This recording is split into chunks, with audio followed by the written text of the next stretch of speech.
Hello everyone, আসসালামু আলাইকুম। Welcome back to my channel. আজকের এপিসোডে আমি আপনাদের সাথে শেয়ার করব এই একটা ভিডিওতে 3 ধরনের স্পঞ্জ কেকের রেসিপি।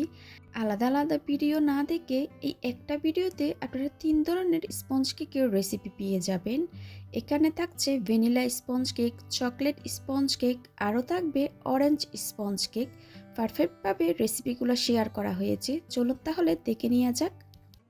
চকলেট স্পঞ্জ কেক তৈরি করার জন্য প্রথমে আমি শুকনো উপকরণগুলো ছেলে নিব। এই জন্য একটা ছাঁকনি নিয়ে নিলাম। ছাঁকনিতে আমি দিয়ে দিলাম হাফ কাপ পরিমাণ ময়দা, আরও দিয়ে দিলাম 1/4 কাপ পরিমাণ ময়দা। এখান থেকে 1 টেবিল চামচ ময়দা আমি তুলে নিয়েছি। এবার দিয়ে দিলাম মালয়েশিয়ান কোকো পাউডার 1.5 টেবিল চামচ পরিমাণ। 1 চা চামচ দিয়ে দিলাম বেকিং পাউডার আর 1/4 টিস্পুন পরিমাণ দিয়ে দিলাম লবণ। আপনারা অবশ্যই ভালো ব্র্যান্ডের কোকো পাউডারটা ব্যবহার করার চেষ্টা করবেন। এবার খুব ভালোভাবে আমি শুকনো উপকরণগুলো ছেলে নিব।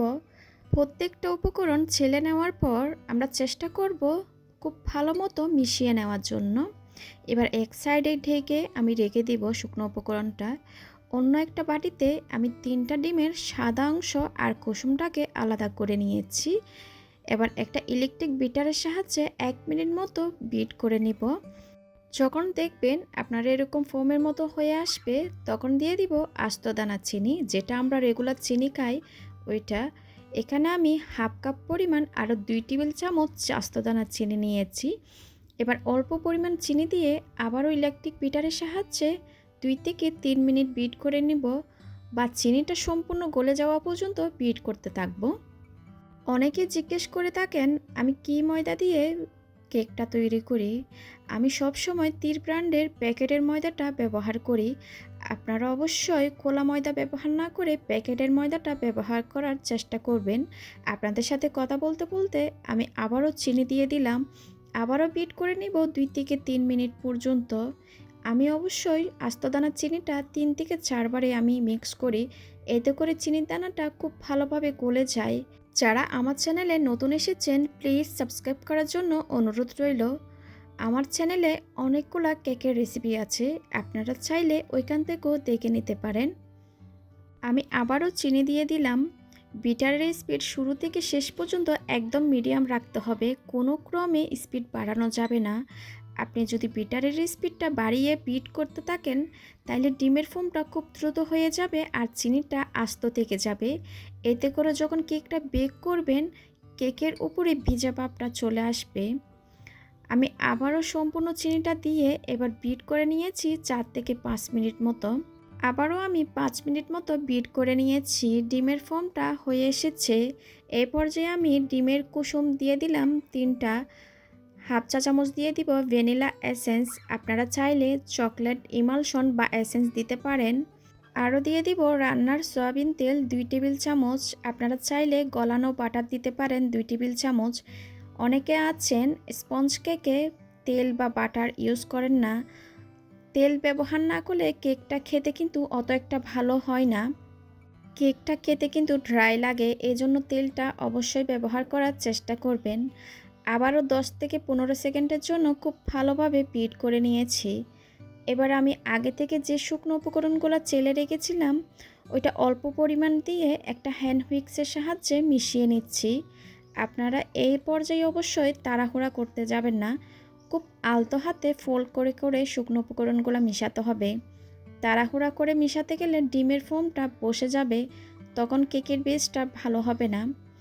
আবারও আমি অল্প পরিমাণ শুকনো উপকরণ দিয়ে খুব ভালোভাবে মিশিয়ে নিচ্ছি। এই পর্যায়ে আমি ওভেনটা প্রিহিট করে নিব 10 মিনিটের জন্য 160 ডিগ্রিতে। আপনাদের সাথে কথা বলতে বলতে দ্বিতীয় ধাপে শুকনো উপকরণগুলো মিশিয়ে নেওয়া হয়ে গেছে। আপনারা অবশ্যই শুকনো উপকরণগুলো 2 থেকে 3 বার ছেলে মিশিয়ে নেওয়ার চেষ্টা করবেন। এই কেকের ব্যাটার কিন্তু ওভার মিক্সিং করা যাবে না। ওভার মিক্সিং করার কারণে কিন্তু কেকটা শক্ত হয়ে যায়, স্পঞ্জি হয় না। এবার একটু স্প্যাচুলার সাহায্যে আমি ব্যাটারটা মিশিয়ে নিয়ে ব্যাটারটা দেখিয়ে দিচ্ছি ঘনত্ব কীরকম হবে। দেখুন কেকটা বেক করার জন্য আমি একটা 7 ইঞ্চ মোল্ড নিয়ে নিচ্ছি। আপনারা চাইলে ওইরকম মোল্ডও নিতে পারেন বা এ ধরনেরও মোল্ড নিতে পারেন। আমি মোল্ডে একটা লিকালিকির কাগজ বসিয়ে দিচ্ছি।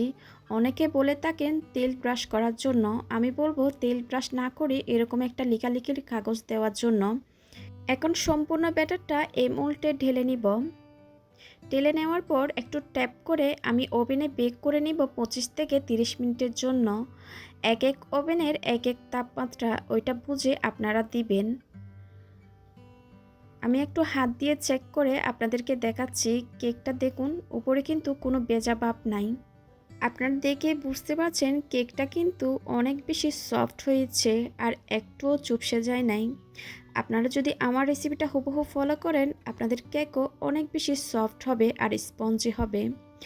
এবার একটু স্লাইস করে আমি আপনাদেরকে দেখিয়ে দিচ্ছি। আজকের এই কেকটা আমি 3টা ভাগে স্লাইস করব। আপনারা চাইলে 4টা করতে পারেন। এটা হাইটের দিক দিয়ে একটু উঁচু হয়েছে, এজন্য আমি 3টা ভাগে ভাগ করে নিচ্ছি।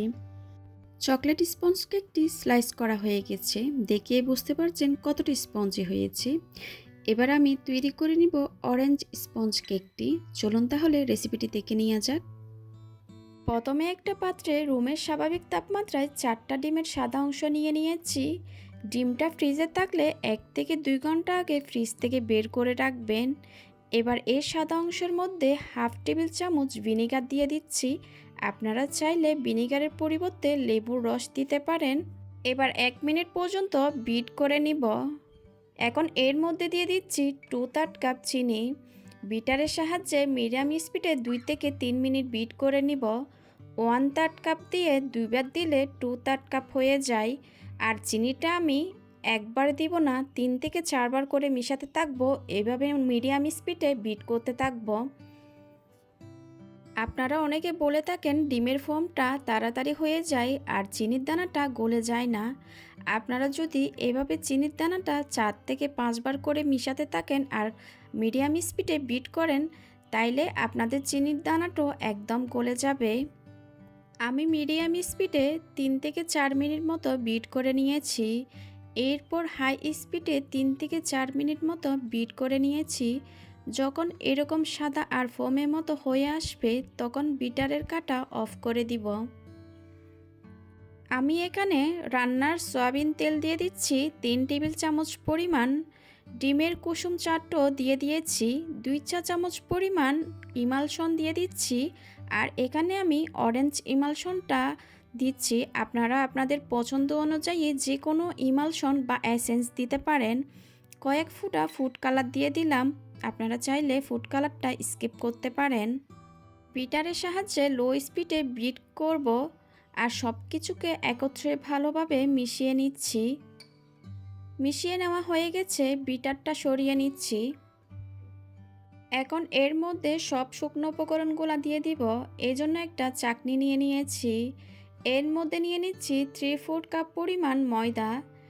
এখান থেকে 2 টেবিল চামচ পরিমাণ ময়দা তুলে নিচ্ছি।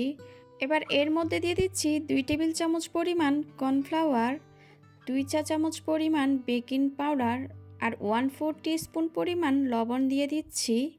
এবার এই শুকনো উপকরণগুলো চেলে নিব। চেলে নেওয়া হয়ে গেছে। খুব আলতো হাতে সব কিছুকে একসাথে মিশিয়ে নিচ্ছি। আপনারা যারা প্রশ্ন করেন কর্নফ্লাওয়ারটা কেন দেওয়া হয়, কর্নফ্লাওয়ারটা দেওয়া হয় ময়দাটাকে উইক করার জন্য। ময়দাটা বেশি স্ট্রং থাকে, কর্নফ্লাওয়ারটা দিলে এটা কেক ফ্লাওয়ারের মতো হয়ে যায়। আবারও আমি শুকনো উপকরণগুলো দিয়ে দিয়েছি। এই পর্যায়ে কোনোভাবে তাড়াহুড়া করার দরকার নেই। খুব ভালোভাবে সব কিছুকে একসাথে মিশিয়ে নিতে হবে। মিশিয়ে নেওয়া হয়ে গেছে। আমাদের কেকের ব্যাটারটা পুরোপুরি তৈরি। আমি একটু ব্যাটারটা আপনাদেরকে স্প্যাচুলা দিয়ে দেখিয়ে দিচ্ছি কীরকম হবে ঘনত্ব। ওভেনটা আমি 10 মিনিটের জন্য প্রিহিট করে নিয়েছি 160 ডিগ্রিতে। এখন একটা 9 ইঞ্চি মোল্ডে সম্পূর্ণ ব্যাটারটা ঢেলে নিব। আর মোল্ডে আমি একটা লিকালিকির কাগজ দিয়েছি। আপনারা চাইলে বেকিং পেপারও দিতে পারেন। আর আমি কোনো তেল ব্রাশ করি নাই। এবার একটু টেপ করে ওভেনে দিয়ে দিচ্ছি 25 থেকে 30 মিনিটের জন্য। আপনারা যদি একটু উঁচু হাইটের কেক চান, সেক্ষেত্রে আপনারা 8 ইঞ্চি মোল্ডে বেক করতে পারেন। কেকটা আমি ওভেন থেকে বের করে নিয়েছি। অনেকে কেকের উপর ভেজা ভাব থাকে, আপনারা অবশ্যই দেখতে পাচ্ছেন আমার কেকের উপর কিন্তু কোনো ভেজা ভাব নাই। আপনারা স্ক্রিনে দেখে বুঝতে পারছেন কেকটা কতটা উঁচু হয়েছে আর স্পঞ্জি হয়েছে। আমার কেকের ব্যাটারটা খুব পারফেক্ট ছিল, এজন্য এরকম হয়েছে। আপনারা যদি হুবহুব আমার রেসিপি ফলো করেন তাইলে আপনাদের কেকটাও এরকম সফট হবে। এরকম মজার আরও সুন্দর সুন্দর রেসিপি পেতে যারা এখনও আমার চ্যানেলটাকে সাবস্ক্রাইব করেন নাই, প্লিজ সাবস্ক্রাইব করে দিবেন। আমি কেকটাকে একটু লেয়ারিং করে দেখিয়ে দিচ্ছি। এই যে দেখুন কেকটা ভেতরটা কত সফট হয়েছে আর কতটা মোটা আছে সেটা আপনাদেরকে দেখাচ্ছি। আপনারা চাইলে কিন্তু 3 থেকে 4টা করতে পারেন লেয়ারিং। এরই মধ্যে অরেঞ্জ স্পঞ্জ কেকটিও তৈরি হয়ে গেছে। এবার চলুন দেখে নেওয়া যাক ভ্যানিলা স্পঞ্জ কেকটি। কেকের বেসটা তৈরি করার জন্য প্রথমে আমাদের বড় সাইজে 3টা ডিম লাগবে। ডিমগুলো রুমের স্বাভাবিক তাপমাত্রায় থাকতে হবে। এবার কুসুম আর সাদা অংশটাকে আমি আলাদা করে নিচ্ছি। এবার দিয়ে দিলাম সাদা অংশে হাফ চা চামচ পরিমাণ হোয়াইট ভিনিগার। অনেকে এটাকে সাদা সিরকো বলে থাকে। আপনাদের কাছে যদি হোয়াইট ভিনিগারটা না থাকে তাহলে আপনারা এখানে হাফ চা চামচ পরিমাণ লেবুর রস দিয়ে দিতে পারেন। তারপরে দিয়ে দিচ্ছি হাফ কাপ পরিমাণ চিনি। চিনিটাকে আমি একবারে না দিয়ে 2 থেকে 3 বার দিব। তারপরে একটা ইলেকট্রিক বিটারের সাহায্যে মিডিয়াম স্পিডে বিট করে নিব। আর মিডিয়াম স্পিডটা থাকবে শুরু থেকে শেষ পর্যন্ত। আপনারা যদি হাই স্পিডে বিট করেন তাহলে ডিমের ফোমটা তাড়াতাড়ি হয়ে যাবে আর চিনিটা দানা দানা থেকে যাবে। এই জন্য কিন্তু মিডিয়াম স্পিডে বিট করে নিতে হবে। আমি একটু করে চিনি দিচ্ছি, আবারও বিট করে নিচ্ছি 2 থেকে 3 মিনিট। এভাবে করে আমি বিট করে নিব। আমি কিন্তু ভিডিওতে খুব ডিটেলস আকারে শেয়ার করি। আপনারা যদি কিছু বুঝতে না পারেন তাহলে আপনারা কমেন্ট সেকশনে গিয়ে কমেন্ট করতে পারেন। আর যারা আমার চ্যানেলে নতুন এসেছেন প্লিজ সাবস্ক্রাইব করার জন্য অনুরোধ রইল। এবার সম্পূর্ণ চিনিটুকু দিয়ে আমি আবারও বিট করে নিব 2 থেকে 3 মিনিট বা চিনির দানাটা গলে যাওয়া পর্যন্ত। আপনারা কিন্তু চিনিটা এভাবে 2 থেকে 3 বার করে দিবেন। আর এই পর্যায়ে আমি ওভেনটা 160 ডিগ্রিতে প্রিহিট করে নিচ্ছি 10 মিনিটের জন্য। খুব ভালো মতো চিনিটা গলে যাওয়ার পর বিটারটা সরিয়ে এবার দিয়ে দিলাম কুসুম। আরও দিয়ে দিচ্ছি 2 টেবিল চামচ পরিমাণ রান্নার রেগুলার তেল, 1 চা চামচ পরিমাণ ভ্যানিলা এসেন্স দিয়ে দিচ্ছি। আবারও বিট করে নিব সব কিছু একত্রে ভালোভাবে মিশে যাওয়া পর্যন্ত। এটা কিন্তু ওভার বিট করা যাবে না। আমি 10 থেকে 15 সেকেন্ড বিট করে বিটারটা সরিয়ে নিব। বিট করা হয়ে গেছে। এবার শুকনো উপকরণগুলো দিয়ে দিব। তার জন্য একটা ছাঁকনি নিয়ে নিলাম। ছাঁকনিতে দিয়ে দিয়েছি হাফ কাপ পরিমাণ ময়দা। আরও দিয়ে দিলাম 2 টেবিল চামচ পরিমাণ ময়দা। এবার দিয়ে দিচ্ছি 1.5 টেবিল চামচ পরিমাণ কর্নফ্লাওয়ার। অবশ্যই কিন্তু কর্নফ্লাওয়ারটা দেওয়ার চেষ্টা করবেন। 1 টেবিল চামচ পরিমাণ গুঁড়ো দুধ দিয়ে দিলাম। 1 চা চামচ পরিমাণ বেকিং পাউডার দিয়ে দিয়েছি। 1/4 টিস্পুন পরিমাণ লবণ দিয়ে দিলাম। আপনারা কেকের বেস তৈরি করার সময় অবশ্যই কিন্তু প্যাকেটের ময়দাটা ব্যবহার করার চেষ্টা করবেন। এটা কিন্তু আমি সব সময় সব ভিডিওতে বলে থাকি। এবার শুকনো উপকরণটা আমি খুব ভালো করে চেলে নিচ্ছি। অল্প পরিমাণ শুকনো উপকরণ চেলে দেওয়ার পর একটা হ্যান্ড হুইক্সের সাহায্যে আলতো হাতে ফোল্ড করে করে মিশাচ্ছি। আপনারা কিন্তু দেখে বুঝতে পারছেন আমি কিন্তু একদিক থেকে ঘুরিয়ে ঘুরিয়ে ফোল্ড করে করে মিশিয়ে নিচ্ছি। প্রথম ধাপে শুকনো উপকরণটা খুব ভালো মতো মিশে যাওয়ার পর আমি দ্বিতীয় ধাপে শুকনো উপকরণটা দিয়ে দিচ্ছি। আবারও আমি হ্যান্ড হুইক্সের সাহায্যে খুব আলতো হাতে ফোল্ড করে করে মিশাচ্ছি। এটা কিন্তু অবশ্যই তাড়াহুড়া করতে যাবেন না। তাড়াহুড়া করতে গেলে ডিমের ফোমটা বসে যাবে, তখন কেকের বেসটা কিন্তু একদমই ভালো হবে না। শুকনো উপকরণটা খুব ভালো মতো মিশিয়ে গেছে। আমি আপনাদেরকে একটু দেখিয়ে দিচ্ছি কীরকম হয়েছে।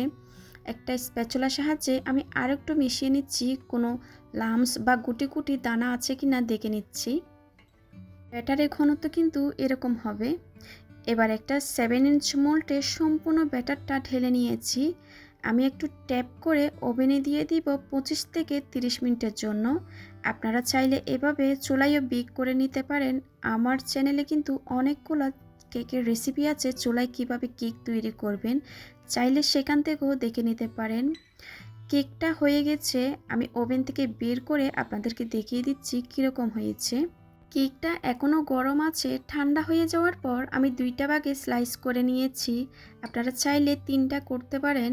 আমি একটু হাতে নিয়ে দেখিয়ে দিচ্ছি কেকটা কতটা সফট হয়েছে। দেখুন, আপনারা দেখেই কিন্তু বুঝতে পারছেন কতটা সফট হয়েছে। আশা করি আমার আজকের রেসিপিটা আপনাদের ভালো লেগেছে। ভালো লাগলে প্লিজ একটা লাইক দিবেন। আজকের মতো বিদায় নিচ্ছি। সবাই খুব ভালো থাকবেন। সবাই সবার জন্য দোয়া করবেন। আল্লাহ হাফেজ।